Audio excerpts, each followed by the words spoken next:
నమస్తే ఆంధ్రప్రభకి స్వాగతం నేను ప్రియా కౌశిక్ పాకిస్తాన్ తో యుద్ధం నెలకొన్న పరిస్థితుల్లో భారత్ సైన్యానిదే పైచేయి అన్న విషయం తెలిసినప్పటికీ ప్రధానమంత్రి నరేంద్ర మోదీ కాల్పుల విరమణకు ఎందుకు ఒప్పుకున్నారన్నది ప్రస్తుతం అందరిలోనూ ఇదే ప్రశ్న కారణాలు ఫలానా అని తెలిసినా వాటిని ఆమోదించలేకపోతున్నారు మనలో చాలా మంది భారత్ పాకిస్తాన్ మధ్య జరిగిన కాల్పుల విరమణ ఒప్పందంతో ఆనాటి ఇందిరాగాంధీ నాయకత్వం ఈనాటి ప్రధాని మోదీ నాయకత్వంపై దేశవ్యాప్తంగా చర్చ జోరుగా సాగింది.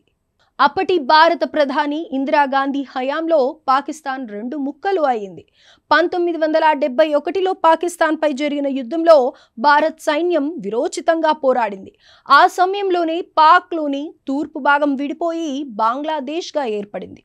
అయితే ఆ యుద్ధం భారత చరిత్రలో ఓ మైలురాయిగా నిలిచిపోయిందని చెప్పొచ్చు.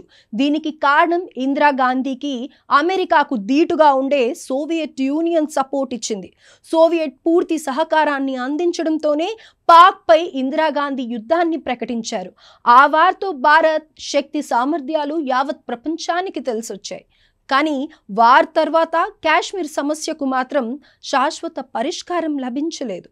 పాక్ నుంచి ఎలాంటి హామీలను పొందకుండానే 93,000 మంది యుద్ధ ఖైదీలను భారత్ విడుదల చేసింది. ఇక తాజాగా నరేంద్ర మోదీ చేసిన నియంత్రిత యుద్ధంలో LOC వెంబడి ఉన్న ఉగ్రవాద శిబిరాలను భారత సైన్యం సర్వనాశనం చేసింది.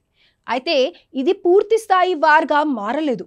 మొదటిలో భారత్ దూకుడుగా వ్యవహరించినప్పటికీ కొద్ది రోజుల్లోనే కాల్పుల విరమణకు అంగీకరించింది. కానీ భారత్ చేపట్టిన దాడులతో పాక్ వైఫల్యం ప్రపంచానికి తెలిసింది. అంతేకాదు కీలక వైమానిక స్థావరాలతో పాటు సైనిక శక్తిని చాలా వరకు కోల్పోయింది పాకిస్తాన్.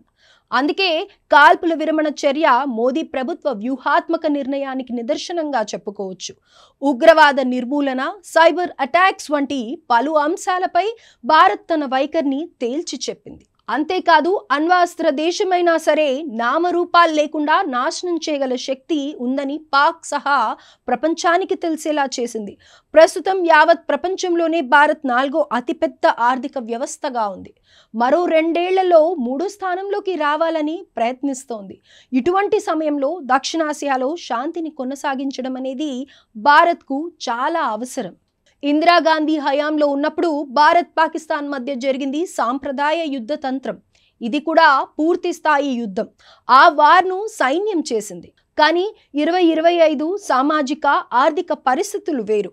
మోదీ నేతృత్వంలో ఇప్పుడు ఆధునిక సాంకేతిక పరిజ్ఞానం టెక్నాలజీతో వార్ జరిగింది. పైగా నియంత్రిత యుద్ధం ప్రస్తుతం ఉన్న పరిస్థితుల నేపథ్యంలో భారత్ కాల్పుల విరమణ ఒప్పందానికి అంగీకరించడం అనేది సముచిత నిర్ణయంగానే చెప్పాలి. అప్పుడు ఇందిరాగాంధీ అయినా ఇప్పుడు మోదీ అయినా పరిస్థితులను బట్టే నిర్ణయాలు తీసుకున్నారు. వీరిద్దరూ దేశ భద్రత పట్ల నిబద్ధత కలిగిన నేతలు. వారి అంతిమ లక్ష్యం దేశ భద్రత, ప్రజా శ్రేయస్సు. ఇందులో ఎవ్వరూ తక్కువ కాదు.